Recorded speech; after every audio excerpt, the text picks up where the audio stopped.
Assalamualaikum warahmatullahi wabarakatuh.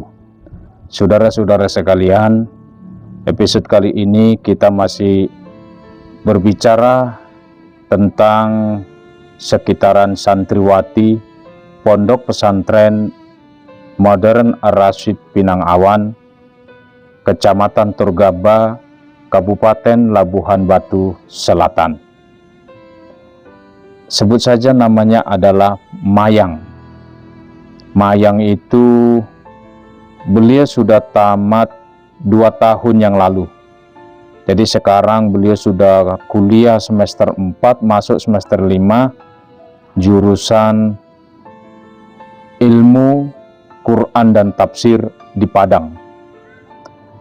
Ada sesuatu hal yang istimewa dari seorang santriwati yang bernama Mayang ini.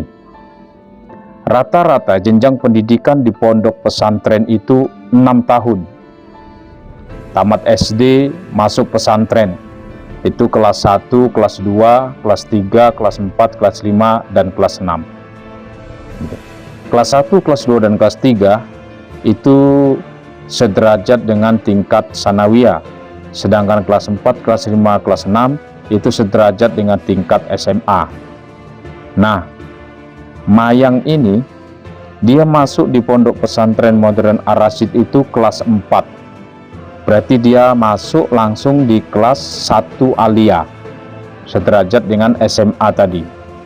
Dan latar belakang dia yaitu sekolah SMP atau sekolah umum. Tentu saja materi-materi di sekolah umum itu jauh berbeda dengan materi-materi tingkat sanawiyah atau tingkat SMP bila di pondok pesantren gitu. Dan tentu saja materi-materi atau pelajaran kepesantrenan itu tidak akan ditemukan apabila dia sekolah di SMP. Nah, tamat SMP dia di kampungnya, ya di daerahnya, barulah dia masuk di Pondok Pesantren Modern Ar-Rasyid Pinang-Awan. Berarti dia sudah ketinggalan 3 tahun materi kepesantrenan. Ya, karena sistem pendidikan pesantren itu linear. Dia terus berurutan. Kelas 1 bab 1, kelas 2 bab 2, kelas 3 bab 3, kelas 4 bab 4 dan seterusnya sampai kelas 6 bab 6. Begitulah logikanya. Jadi kalau masuk di kelas 4, maka dia sudah ketinggalan 3 tahun. 3 tahun materi kepesantrenan itu ketinggalan. Dan itu sulit sekali kalau untuk mengikutinya. Karena dasar-dasar pelajaran kepesantrenan itu ada di kelas 1. Dan apabila masuk di kelas 4, tentu saja itu sudah lebih tinggi lagi jenjang pelajarannya, meneruskan pelajaran-pelajaran di kelas 1, kelas 2, dan kelas 3. Tapi lebih kerennya dan uniknya, si Mayang ini dia juara umum pondok. Artinya bahwa dia bisa lebih unggul materi kepesantrenannya dibandingkan teman-temannya yang lebih dulu nyantri 3 tahun. Ini kan sungguh luar biasa gitu. Dia juara umum, ya, bisa ngungguli teman-temannya yang lebih dulu nyantri 3 tahun. Jadi kan ini sungguh luar biasa dan bisa menjadi contoh buat santriwati yang masih duduk, terkhusus yang masih duduk di bangku Pondok Pesantren Modern Ar-Rasyid gitu. Jadi perlu kita simak penjelasan-penjelasannya, bagaimana sistem dia membagi waktu, sistem dia memanage waktu, sehingga dia bisa meraih prestasi lebih unggul dibandingkan teman-temannya yang saya bilang tadi lebih dulu nyantri 3 tahun. Jadi untuk mengetahui itu semua, mari kita simak penjelasan dari si Mayang sehingga dia bisa meraih prestasi juara umum di Pondok Pesantren Modern Ar-Rasyid. Mari kita dengarkan penjelasan dari Ananda Mayang. Bismillahirrahmanirrahim. Assalamualaikum warahmatullahi wabarakatuh. Perkenalkan, nama saya Mayang Putri. Saya alumni Pondok Pesantren Modern Ar-Rasyid Pinangawan angkatan ke-22. Di sini saya akan berbagi sedikit cerita dan pengalaman pribadi mengenai bagaimana metode belajar yang saya lakukan sehingga mendapatkan juara umum. Sedangkan latar belakang pendidikan saya sebelumnya adalah SMP. Sebagai santriwati yang memiliki latar belakang pendidikan SMP, tentu bukanlah hal mudah untuk beradaptasi dengan lingkungan baru di pondok pesantren. Seperti yang kita tahu, basic pendidikan di SMP itu lebih kepada umum, sedangkan di pondok pesantren, yang mana keseharian yang kita dibimbing dan diajari sesuai dengan ajaran agama Islam, tentu ini membutuhkan adaptasi. Istilah nahwu sorof pun terdengar asing di telinga, bahkan dari hal yang paling dasar seperti istilah isim dan fiil, saya tidak pernah mengetahui sebelumnya apa maksud dari kata-kata tersebut. Nah, dari sini saya tersadar bahwa saya sudah ketertinggalan jauh dari teman-teman yang lain di pondok. Dan ini memacu saya untuk melakukan serangkaian metode belajar yang mungkin bisa membantu saya dalam mengejar ketertinggalan tersebut. Jadi di antara metode belajar yang saya lakukan ketika di pondok, di antaranya yang pertama, membuat schedule. Memang keseharian kita di pondok sudah diatur jadwalnya, seperti kapan kita harus ke masjid untuk sholat berjamaah, kapan kita harus pergi ke kelas, kapan harus muhadasah, dan kegiatan lainnya. Namun ada baiknya kita juga memiliki schedule individu, seperti kapan jadwal kita untuk mengulang pelajaran, juga kapan waktu kita untuk ziyadah dan murojaah hafalan. Yang kedua, mencatat poin-poin penting yang dijelaskan Ustadz dan Ustazah ketika belajar di kelas. Nah, ada baiknya kita mencatat poin-poin penting tersebut, bertujuan untuk memudahkan kita mengingat apa inti dari materi yang sedang kita pelajari. Dan ini akan memudahkan kita untuk kedepannya, apalagi ketika ujian. Yang ketiga, mengulang-ulang pelajaran yang sudah dipelajari. Pelajaran yang sudah dipelajari tentu akan lebih mudah diingat jika kita ulang-ulang. Ketika di pondok, ini bisa dilakukan siang maupun malam hari. Bisa juga sebelum tidur, dikembalikan lagi kepada diri masing-masing. Saya tipe orang yang kalau belajar itu harus fokus, tenang, dan gak ribut. Jadi ketika di pondok, biasanya saya mengulang pelajaran ini ketika jam-jam tidur maupun istirahat, baik itu siang maupun malam hari. Dan karena saya mudah jenuh, jadi saya tidak memaksakan. Jadi kalau siang itu mau belajar, yaudah belajar, lakuin. Kalau mau tidur, ya tidur. Tapi malamnya sebelum tidur, itu wajib mengulang pelajaran ketika tadi di kelas. Intinya, target tetap ada, namun tidak dipaksakan. Motivasi tersebut ditulis semenarik mungkin, lalu ditempelkan ke depan lemari. Jadi ketika kita down, malas, ataupun terpuruk, kita nggak berlama-lama dalam kondisi ini. Kita bisa bangkit, semangat lagi, dan ingat apa tujuan kita belajar di pondok. Nah, dengan berbagai macam metode belajar yang telah dijelaskan sebelumnya, maka perlu digarisbawahi bahwa setiap orang memiliki metode belajar masing-masing yang mungkin lebih relevan untuk dirinya. Jadi, tetap semangat menimba ilmu, jangan putus asa, niatkan untuk meraih ridho Allah Subhanahu wa Ta'ala. Jadilah muslim dan muslimah yang pintar, tidak hanya pintar, tapi juga cerdas dan terpelajar.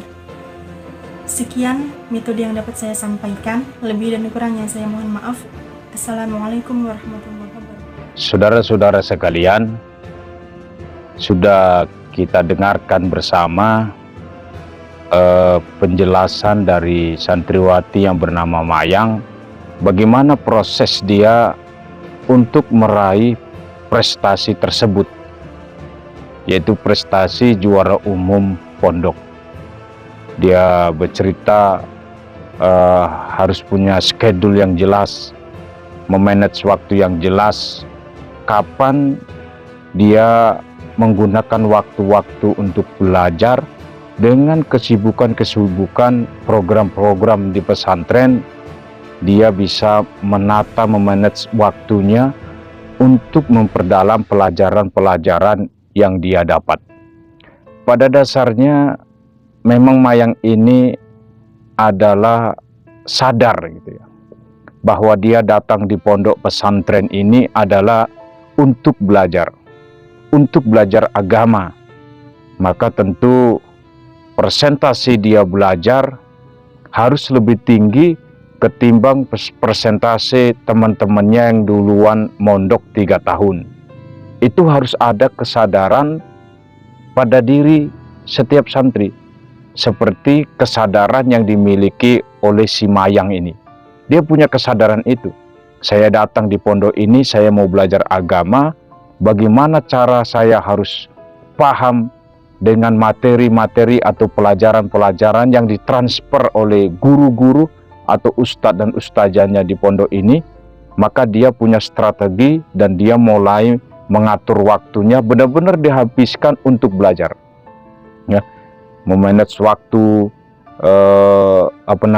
dia bisa memilah dan memilih, melihat situasi dan kondisi disesuaikan dengan dirinya.